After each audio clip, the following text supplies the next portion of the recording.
All right, all right. Well, hey, once again, welcome, and we are continuing our series, actually wrapping up our series tonight, Lumberjack, dealing with life's would-have, could-haves, and should-haves, and really this issue of regrets. And again, as many of you noted earlier on, that's something we all wrestle with, something we all deal with in life. And the past several weeks, we've talked about kind of dealing with the regrets of maybe things that you did, or maybe the things that you didn't do. We also talked about the regrets in that, maybe that step of faith or that dream that God put on your heart, and that for whatever reason you didn't step out there. And so there's that regret of not just things we did, but things that maybe we didn't do. And tonight, I want to talk about an area of regret that's actually probably the biggest for most of us, if not all of us. In fact, when you look at kind of some studies that are done on people and their kind of last moments on their dying, taking their last breaths on the dying bed, is oftentimes the regrets that pop up to the list are all centered around relationships. The relation, especially broken relationships, maybe a broken relationship with a son, a daughter, a spouse, a friend. And so tonight, that's kind of what we're going to unpack is dealing with those regrets around maybe the things that have been done to us, or maybe we've done towards others. And really what it looks like, specifically this topic of making peace in our relationships. Making peace in our relationships.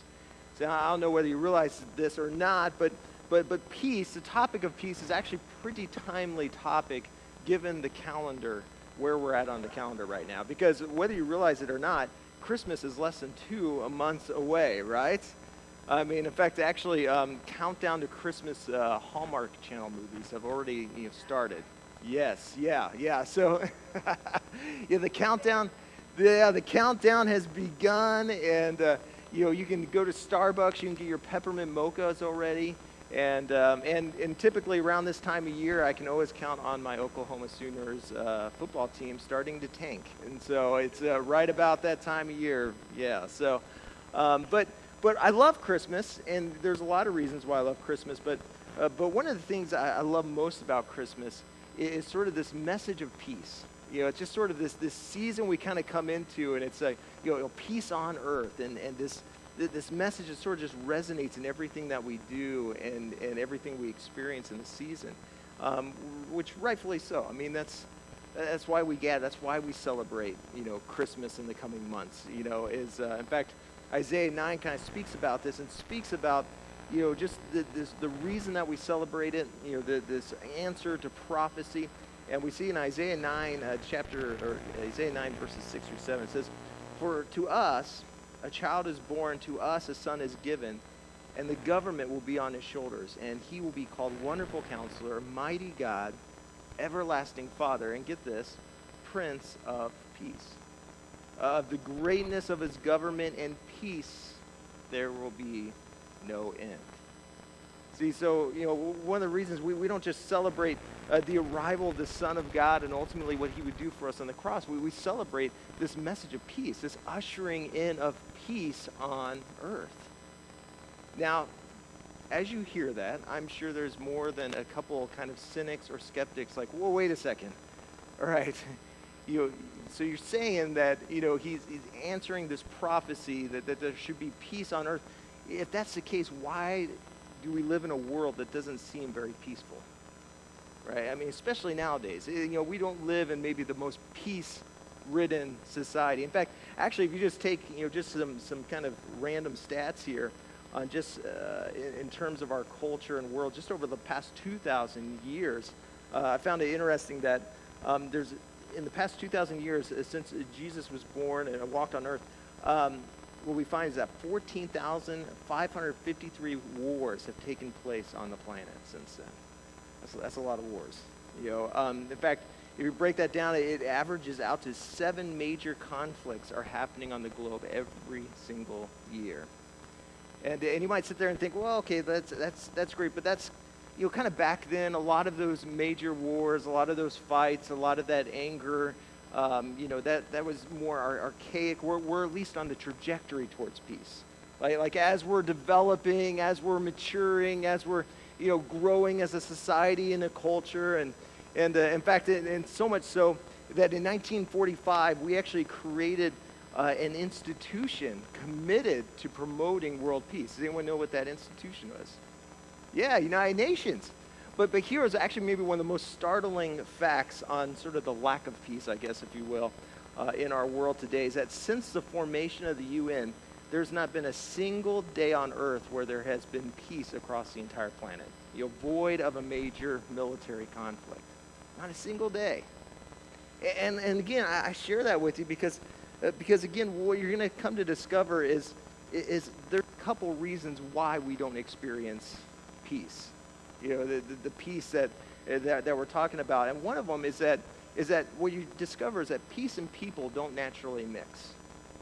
Peace and people, they don't naturally mix. In fact, I like, there was a quote that I came across that I really like that speaks to this. It says that peace is that glorious brief moment in history when everyone stops to reload. It's like, man, that's so true, But again, peace and people, we don't tend to naturally mix. And as truth is, most of the wars that are taking place on the planet, though, and while there's so much conflict around the world, most of the conflicts that we experience in our day, most of the wars aren't broadcasted online, but it's what you and I are dealing with every single day. It's that war with your coworker. It's that war with your spouse. It's that war with your kids. It's that war with your boss. And we're constantly finding ourselves at war, people versus people. Why? Because they hurt me, or they abused me, or they took advantage of me, or they let me down, or they refused to change. They changed way too much. They lied, or they were way too honest. The reasons are all out there, but at the end of the day, it all comes back to this fact that people and peace don't naturally mix. I kind of experienced this, and I don't know if anyone else can kind of relate to this, but a couple days ago, I was, I started the day off just amazing. I was having this great time with God, I had my God time, and I had my devotional out, and it was just this great experience, and getting into the Word, and hop in the car, I'm turning on the worship music, and a little Lionel Richie to kind of top it off. I mean, Lionel Richie and some classic worship music, man, just really, that gets me in the mood of peace. I'm feeling good about my day. I'm feeling good about life until people get involved. And I'm driving on Highway 20, and, I'm feeling good. Life's going great. Trying to get over to meet with Eric, and I'm driving, and I hit traffic on Highway 20, the flagger that's just sort of holding up traffic for quite some time. And I felt like I was sitting there for like about 30, 45 minutes, and so I'm driving up there, and I finally get up to the flagger, and after about 3 times of getting stopped as the other traffic's just flying by me. And and I'm starting to get a little frustrated because I'm like, wait a second, I feel like the other side's got the advantage here. Like there's only like 10 cars on their side, and we're backed up all the way to Toledo. And so I get up to the flagger, and she's super. Just a friendly flagger. She's waving as nice as can be. And most of the time, I would be really nice. I would reciprocate that. But I was so frustrated. Talk about, I was on the other spectrum of peace that I got up there, and in my mind, I'm like, I'm not waving. I don't care how happy she is. I don't care if she's waving. I am not waving to this lady. And so sure enough, I drove by, and then I felt kind of guilty because she was, just so nice. Because, she's waving and like, I know it. That other side only has 10 cars, and we're backed up to Toledo. But again, I share that because, again, people and peace don't naturally mix. You throw some people into it, and peace can tend to feel like it just sort of goes out the window. And in fact, I like how Psalm 120 speaks to this. David speaks to this. And verse 6, he says, For too long have I lived among those who hate peace, which is really kind of interesting because David was maybe not the greatest example of being a peacemaker himself. But he goes on, verse 7 says, I am for peace. But when I speak, they are for war. Which he really touches on something I think is really important for us to understand if we're going to start to experience peace in our relationships, peace in our lives. Is notice he does what so many of us do. He's like, hey, I'm for peace. I'm for making peace. I'm for things getting resolved and things working out. But it's them. They're the ones, right? They're the ones that are causing all my grief. They're the ones that are causing traffic to back up 45 minutes one way. They're the ones that are doing this and doing that. It's always them. And I share that because, listen, if you and I are going to experience the peace that God's called for us to live in and walk in and in our relationships, it starts with us understanding that we have a responsibility when it comes to peace. That peace, ultimately, it starts with understanding and taking responsibility in terms of doing our part. In fact, I like how Romans 12:18 puts it. It says, if it is possible, as far as it depends on you, live at peace with everyone. If possible, as far as it depends on you, live at peace with everyone. And I love that. Live at peace. What's Paul getting at here? He's saying, listen, again, you've got to do your part.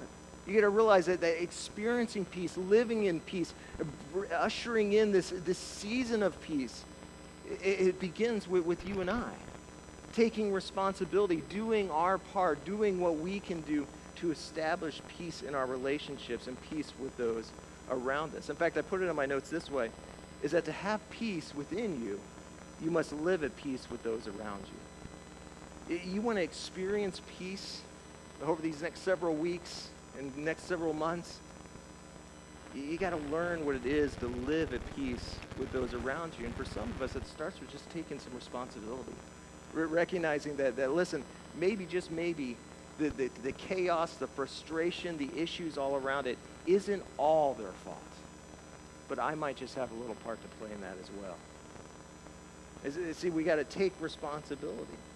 But that's not the only reason of why, kind of looking back at that prophecy on Isaiah 9, we look around and wonder, why isn't there this kind of world of peace around us?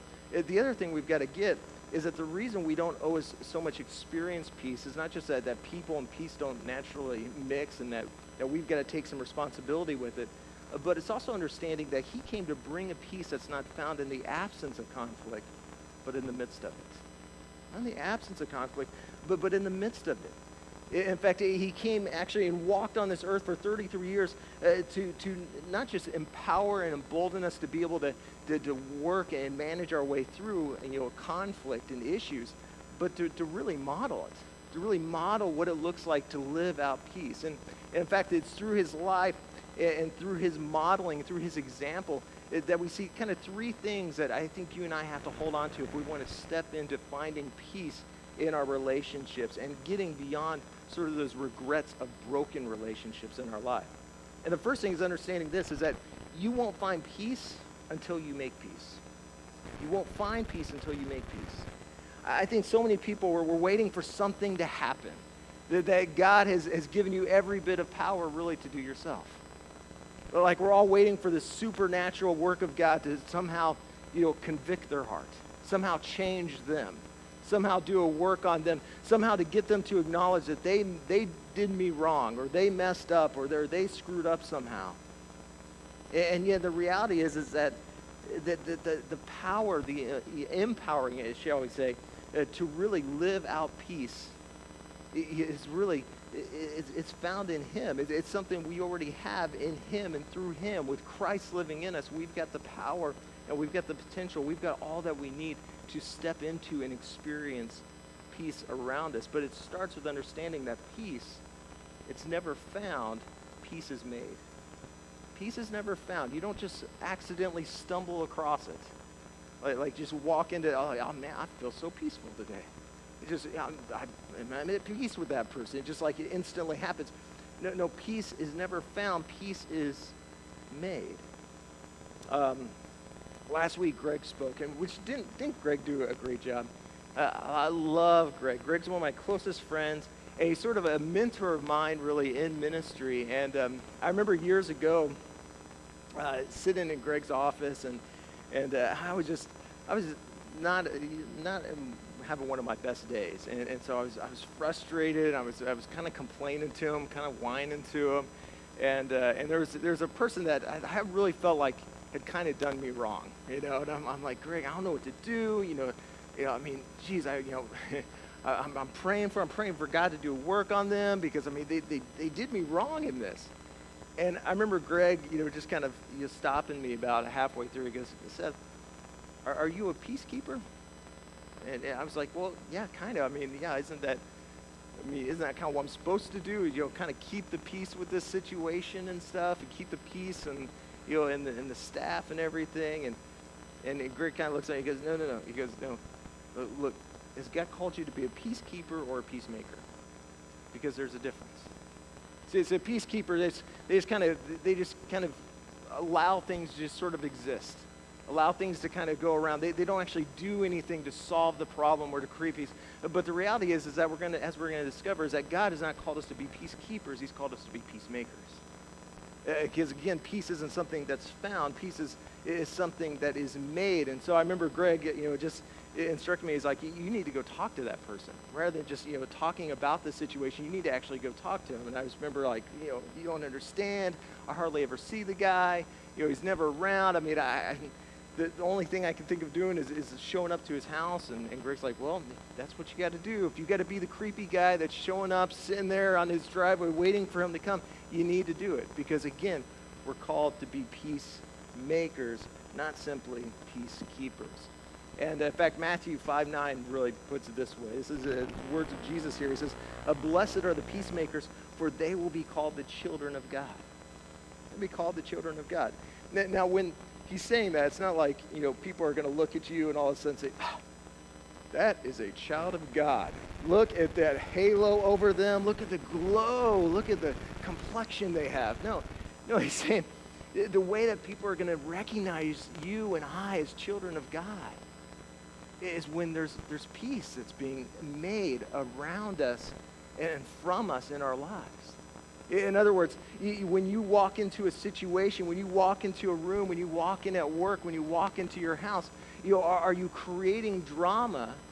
Is drama everywhere you're at? Or are you actually helping to reduce that drama by making peace? Are you choosing to be a peacemaker? Are you choosing not to be a drama creator, but to be a drama solver? See, that's how we're going to be recognized. That's one of the ways that we testify to God's goodness in our lives. We testify to Jesus being alive and relevant and moving and working and breathing in our lives. And again, I love that word blessed, because it really speaks to sort of the results of that. When we actually, choose to take a step to create peace rather than drama, what we find is a blessed life. And listen, I know when we hear the word blessed, there's a lot of different thoughts around that. It's kind of lost its power, I think, over the decades, over the centuries. Now when we hear the word blessed, we think of things like, we think of someone being lucky. Oh, you're blessed. You're lucky. Or if you're in the South, it means something totally different. Like, if you've ever been in the South and someone goes, oh, bless your heart. I got that a lot. That's actually not a compliment. So it's like, yeah, you really need some help. So I think over the years, over the centuries, we've kind of lost the power and the meaning of that word blessed. But that word blessed in the Greek, makarios, it literally means to be more than happy.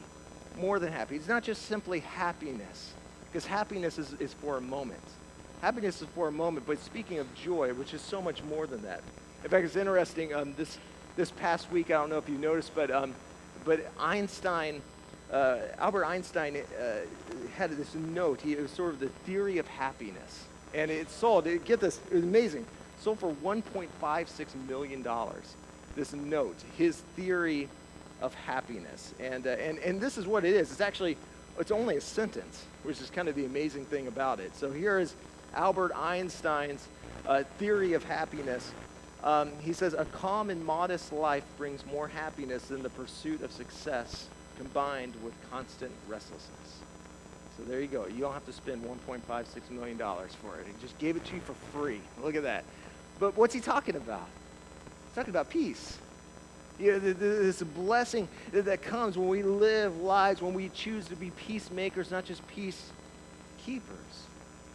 And it is significant, and again, back to that word of blessed, this idea of being more than happy, because again, you can be happy and not necessarily be walking in peace. In fact, sometimes happiness, there can be a moment of happiness if you're walking in the other direction.